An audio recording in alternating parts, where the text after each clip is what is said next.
الحمد للہ وحدہ والصلاة والسلام علی من لا نبی بعدہ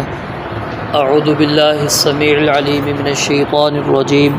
من ہمزہ ونفخہ ونفثہ بسم اللہ الرحمن الرحیم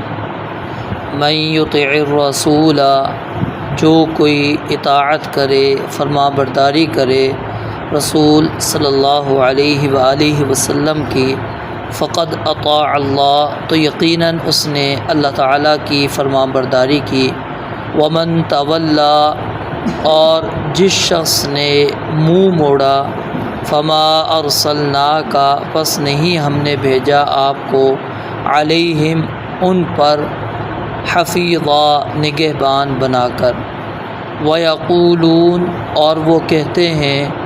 طاعت اطاعت ہوگی فَإِذَا پس جب برزوا وہ نکلتے ہیں من عندک آپ کے پاس سے بیتا تو رات کے وقت مشورہ کرتے ہیں طائفۃ ایک گروہ منہم ان میں سے غیر الذی اس کے علاوہ جو تقول آپ کہہ رہے ہوتے ہیں واللہ یکتب اور اللہ تعالی لکھتا ہے ما یبیتون جو وہ رات کو مشورہ کرتے ہیں فاعرض پس اعراض کر لیجئے منہ موڑ لیجئے عنہم ان سے وتوکل اور بھروسہ کیجئے علی اللہ اللہ تعالیٰ پر وکفا باللہ وکیلا اور اللہ تعالیٰ کافی ہے وکیل۔ پہلی آیت کے اندر اللہ تعالیٰ نے رسول مکرم صلی اللہ علیہ وآلہ وسلم کی اطاعت کو اپنی اطاعت قرار دیا ہے، کیونکہ رسول اللہ صلی اللہ علیہ وسلم اصل میں اللہ تعالیٰ کے رسول ہیں اور اللہ تعالیٰ کے مبلغ ہیں، اللہ کے احکامات اللہ کے پیغامات لوگوں تک پہنچا رہے ہیں۔ تو اللہ کے نبی علیہ الصلاۃ والسلام کی اطاعت کرنا یہ یقیناً اللہ تعالیٰ کی اطاعت ہے، کیونکہ کچھ لوگ قرآن مجید کو وہ حجت اور دلیل تسلیم کرتے ہیں، مانتے ہیں اور قطعی دلیل کے طور پر یعنی مضبوط ترین دلیل کے طور پر تسلیم کرتے ہیں، لیکن حدیث مبارکہ میں وہ یہاں پر آ کر تھوڑی سی مداہنت کرتے ہیں اور کہتے ہیں کہ رسول اللہ صلی اللہ علیہ وسلم کی جو احادیث ہے وہ ظنی الثبوت ہیں، قطعی الثبوت نہیں ہے، قطعی الدلالہ نہیں ہے، بلکہ وہ ظنی الثبوت ہیں۔ تو یہ فرق کرنا ہی بہت بڑی غلطی ہے، کیونکہ رسول اللہ صلی اللہ علیہ وسلم خود رسول نہیں بنے بلکہ اللہ تعالیٰ نے آپ کو رسول بنایا، اور اللہ تعالیٰ نے آپ کو رسول اس لیے بنایا ہے وَأَنزَلْنَا إِلَيْكَ الذِّكْرَ لِتُبَيِّنَ لِلنَّاسِ مَا نُزِّلَ إِلَيْهِمْ کہ آپ جو چیز اللہ تعالیٰ آپ پر نازل کریں اس کی آپ تبیین کریں گے، وضاحت کریں گے، اور تبیین اور وضاحت کے اندر آپ دیکھیں گے قرآن مجید کے احکامات وہ حدیث کے اندر آپ کو ملیں گے۔ مثال کے طور پر ایک بہت بڑا عمل ہم کرتے ہیں نماز۔ اب یہ جو نماز ہم پڑھتے ہیں یا جس طریقے سے پڑھتے ہیں یا جتنی رکعتیں پڑھتے ہیں فجر کی، ظہر، عصر، مغرب، عشاء، یہ آپ کو پوری تفصیل کہیں پر بھی قرآن مجید کے اندر نہیں ملے گی۔ اللہ تعالیٰ نے حکم تو دے دیا وَأَقِیمُوا الصَّلَاةَ نماز کو قائم کرنا ہے۔ اب وہ نماز قائم کیسے کرنی ہے، کیا کیا پڑھنا ہے، کہاں پر پڑھنا ہے، کتنی رکعتیں پڑھنی ہیں، یہ تفصیل ہمیں قرآن مجید کے اندر کہیں پر بھی نہیں ملتی۔ اگر ہم صرف قرآن مجید کو ہی لیں، رسول اللہ صلی اللہ علیہ وسلم کو پیچھے کر دیں، تو پھر اس حکم پر عمل کر کے لوگ دکھا دیں۔ پھر آپ آتوا الزکوٰۃ لے لیں، اللہ رب العالمین نے بتا دیا کہ آپ نے صدقات ان کو دینا ہے، لیکن زکوٰۃ دینی کس چیز میں سے ہے اور کب دینی ہے، کتنے مقدار پر دینی ہے، کوئی تفصیل نہیں ہے۔ کہیں پر بھی اللہ تعالیٰ نے نہیں بیان کیا کہ سونے پر زکوٰۃ ہے، چاندی پر زکوٰۃ ہے، یا اتنی مقدار کے اندر سونا ہو یا اتنی مقدار کے اندر چاندی ہو، یا تمہارے پاس گائے ہو، تمہارے پاس بھیڑ بکریاں ہوں پھر زکوٰۃ ہے، کہیں پہ بھی نہیں قرآن مجید کے اندر ملتا۔ آپ کتب علیکم الصیام پڑھ لیں،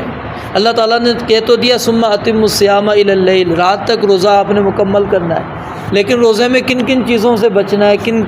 کیا کیا کام کرنے ہیں، کچھ نہیں تفصیل۔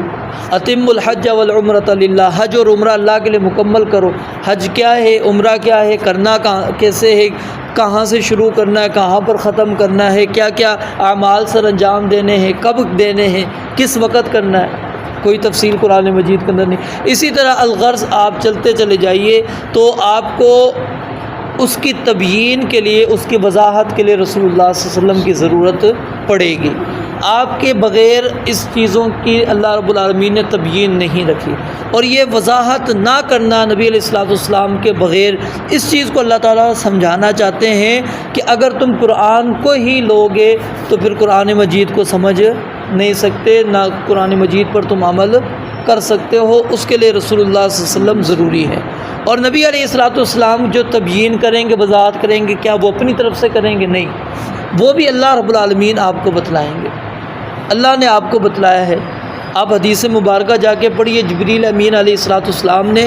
2 دن آ کے آپ کو نماز پڑھائی ہے،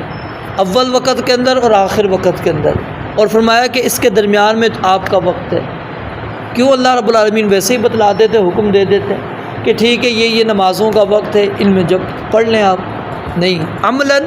جبریل امین علیہ الصلوۃ والسلام کو اللہ تعالیٰ نے بھیج کر پھر آپ حدیث جبریل پڑھ لیں، اس کے اندر بھی یہی ہے، مل ایمان مل احسان مل اسلام ہے۔ جبریل امین علیہ الصلوۃ والسلام آ رہے ہیں، وہ تعلیم دے کر جا رہے ہیں۔ جواب سن کے نبی علیہ الصلوۃ والسلام صحابہ سے پوچھتے ہیں کہ کون تھے جانتے ہو؟ کہا کہ اجنبی تھا، لیکن اجنبی محسوس بھی نہیں ہوتا، کیونکہ کپڑوں سے ایسا بھی نہیں لگتا تھا کہ بڑی دور دراز سے آئے ہو، کپڑے صاف ستھرے تھے اس کے،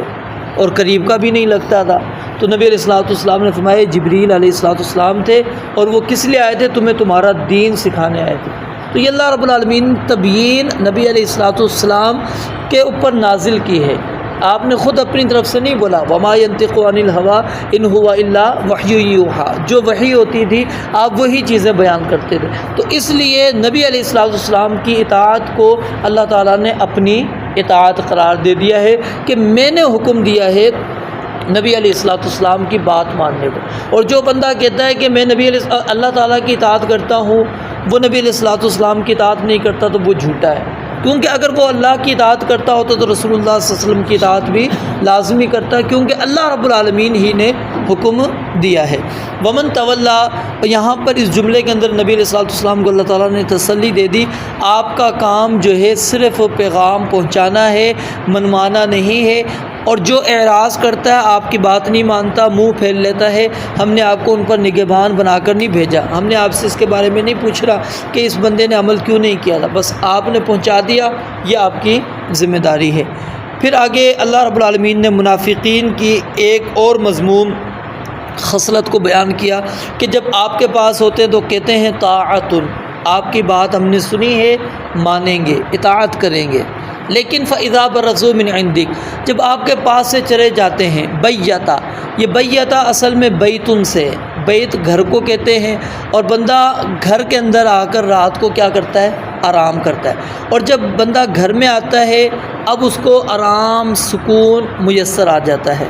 پھر اس کا ذہن جو سوچنا چاہے وہ اچھی طرح سوچ بچار کر سکتا ہے، کیونکہ اب وہ بالکل ہر طرح کی چیزوں سے آزاد ہو کر اپنے گھر کے اندر آ چکا ہے۔ تو یہ گویا کہ ان کا عمل بھی اسی طرح ہے کہ وہ رات کو خفیہ طور پر بیٹھ کر مشورے کرتے ہیں کہ رسول اللہ صلی اللہ علیہ وسلم کی نافرمانی کس طرح کی جائے، آپ نے یہ جو حکم دیا اس کو کس طرح ٹالا جائے۔ تو یہ اللہ رب العالمین فرماتے ہیں بیت طائفۃ منہم، تو پھر وہ کیا کرتے ہیں؟ رات کے وقت وہ غور و فکر کرتے ہیں، اور رات کا لفظ اس لیے یہاں پر کیا کیونکہ اس وقت کیا ہوتی ہے؟ بندے کو فارغ البالی ہوتی ہے، وہ خالی ذہن ہوتا ہے، اور وہ اچھی طرح اس کے اندر غور و فکر کر لیتا ہے۔ تو فرمایا ان میں سے ایک گروہ جو ہے رات گزارتا ہے غیر الذی تقول، اس کے علاوہ جو آپ نے کہا تھا، یعنی آپ نے جو احکامات دیے تھے اب وہ اس سے ہٹ کر وہ اپنی رات گزار رہے ہوتے ہیں، یعنی اس کے خلاف چلنے کی کوشش کرتے ہیں کہ کس طرح یہ نبی علیہ الصلوۃ والسلام نے جو آج یہ دعوت دی ہے، آپ کی اس دعوت کا کیسے انکار کیا جائے، کس طرح لوگوں کو اس سے ہٹایا جائے۔ واللہ یکتب ما یبیتون، اللہ تعالیٰ نے فرمایا کہ اللہ تعالیٰ لکھتا ہے جو کچھ وہ رات کو مشورے کر رہے ہیں، رات گزار رہے ہیں، جو باتیں خفیہ طور پر کر رہے ہیں، وہ سمجھتے ہیں کہ نبی علیہ الصلوۃ والسلام کے سامنے ہم نے کہہ دیا اطاعت ہے، اور یہاں پر بیٹھ کے وہ اپنے سارے کام کرتے ہیں۔ اللہ تعالیٰ لکھ رہا ہے، نبی علیہ السلام کو پتہ نہیں ہے، نہیں پتہ، یہاں پر نفی بھی ہو رہی ہے آپ کے عالم الغیب ہونے کی۔ فأعرض عنہم، تو اللہ رب العالمین نے یہاں پر یہ جب چیز بیان کر دی کہ یہ منافق گروہ ہے، آپ کے سامنے کچھ اور ہے اور گھر پر کچھ اور ہیں، تو اب آپ نے کیا کرنا ہے؟ فأعرض عنہم، آپ نے ان سے اعراض کرنا ہے، منہ پھیر لینا ہے۔ وتوکل علی اللہ، اور آپ نے بھروسہ، اعتماد اللہ رب العالمین پر ہی رکھنا ہے۔ کیوں؟ وکفیٰ باللہ وکیلا، کیونکہ اللہ رب العالمین جو ہے وکیل کے اعتبار سے کافی ہے۔ یعنی آپ ان کے ان بہکاووں کے اندر نہ آئیں کہ یہ کہتے ہیں کہ ہم آپ کی